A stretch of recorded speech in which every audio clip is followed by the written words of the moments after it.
बेताल पच्चीसी की 10वीं कहानी, सबसे अधिक त्यागी कौन। एक बार फिर राजा विक्रमादित्य बेताल को पेड़ से उतारकर योगी के पास जाने के लिए आगे बढ़ते हैं। हर बार की तरह इस बार फिर बेताल राजा को एक कहानी सुनाता है।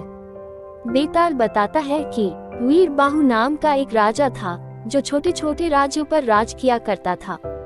राजा अनकपुर नामक राजधानी में रहता था।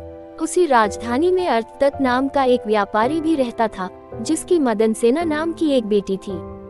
व्यापारी की बेटी अक्सर घूमने के लिए बाग में जाया करती थी।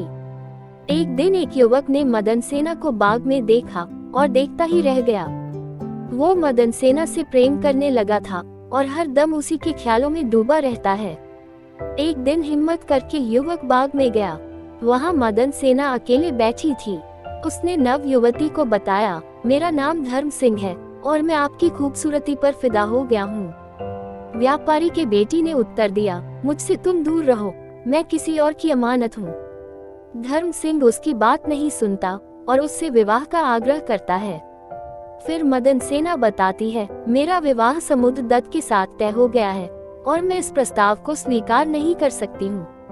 इतना सुनते ही धर्म सिंह दुखी हो गया। गुस्से में उसने मदनसेना से कहा, अगर तुम मेरी नहीं हुई तो मैं अपनी नस काट लूंगा। ये सुनकर मदनसेना बहुत डर गई। मदनसेना ने उसे वचन दिया कि वो ठीक 5 दिन बाद उससे मिलने के लिए आएगी। ये सुनकर धर्म सिंह खुश हो गया। 5वें दिन मदनसेना का विवाह समुद्रदत्त से होना था।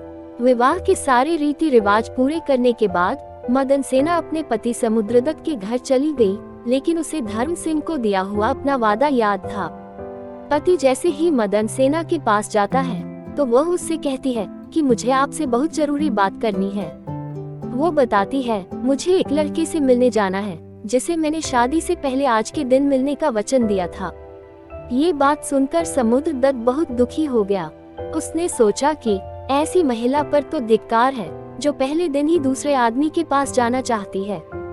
इसे अगर मैं रोकूंगा तो भी यह चली ही जाएगी। ऐसा सोचकर समुद्रदत्त ने उसे जाने की इजाजत दे दी। पति से जाने की आज्ञा मिलने के बाद मदनसेना तेजी से उस लड़के के घर की ओर जाने लगी। दुल्हन के कपड़ों में जाती महिला को देखकर एक चोर ने उसे रोक दिया।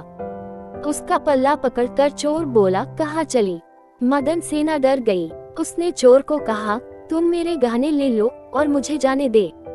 चोर ने कहा, मुझे तेरे गहने नहीं बल्कि तू चाहिए। मदनसेना ने सारी बात बताते हुए कहा, पहले मैं धर्म सिंह से मिलने जाऊंगी, उसके बाद मैं लौटकर तुम्हारे पास आऊंगी। चोर ने पूछा, तुम शादी के पहले दिन ही अपने पति को छोड़कर जा रही हो। लड़की ने जवाब दिया कि वो अपने पति की इजाजत लेकर जा रही है। ये सुनकर चोर ने कहा, जब तुम्हारा पति तुम्हें भेज सकता है तो जाओ, मैं भी तुम्हें जाने देता हूँ, पर वहाँ से लौटकर सीधे तुम मेरे पास आना। मदनसेना चोर को वचन देकर उस लड़के के पास जाने के लिए चलने लगी।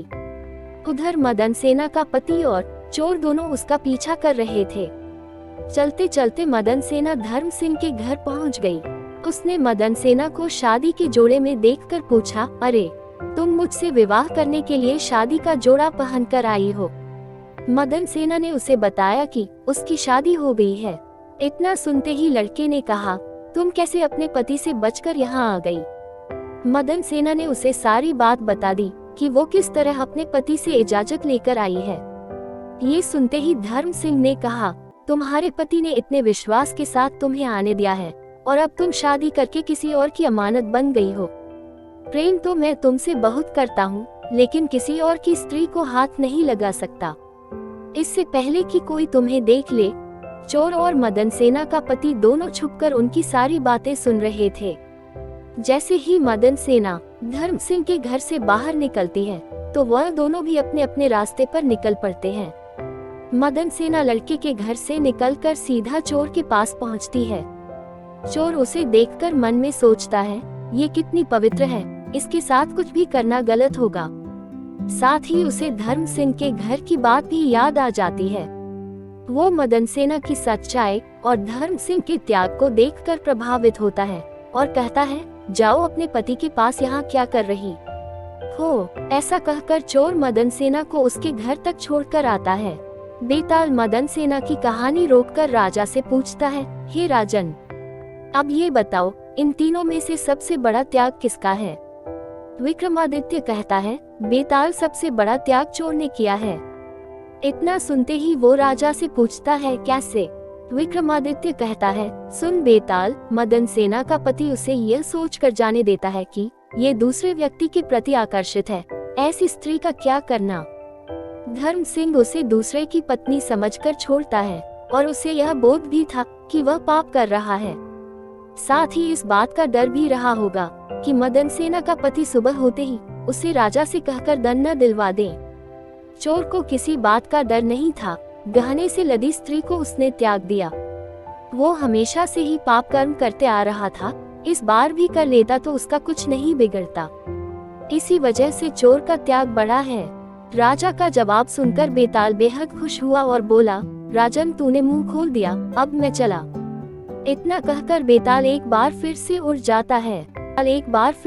जाता है।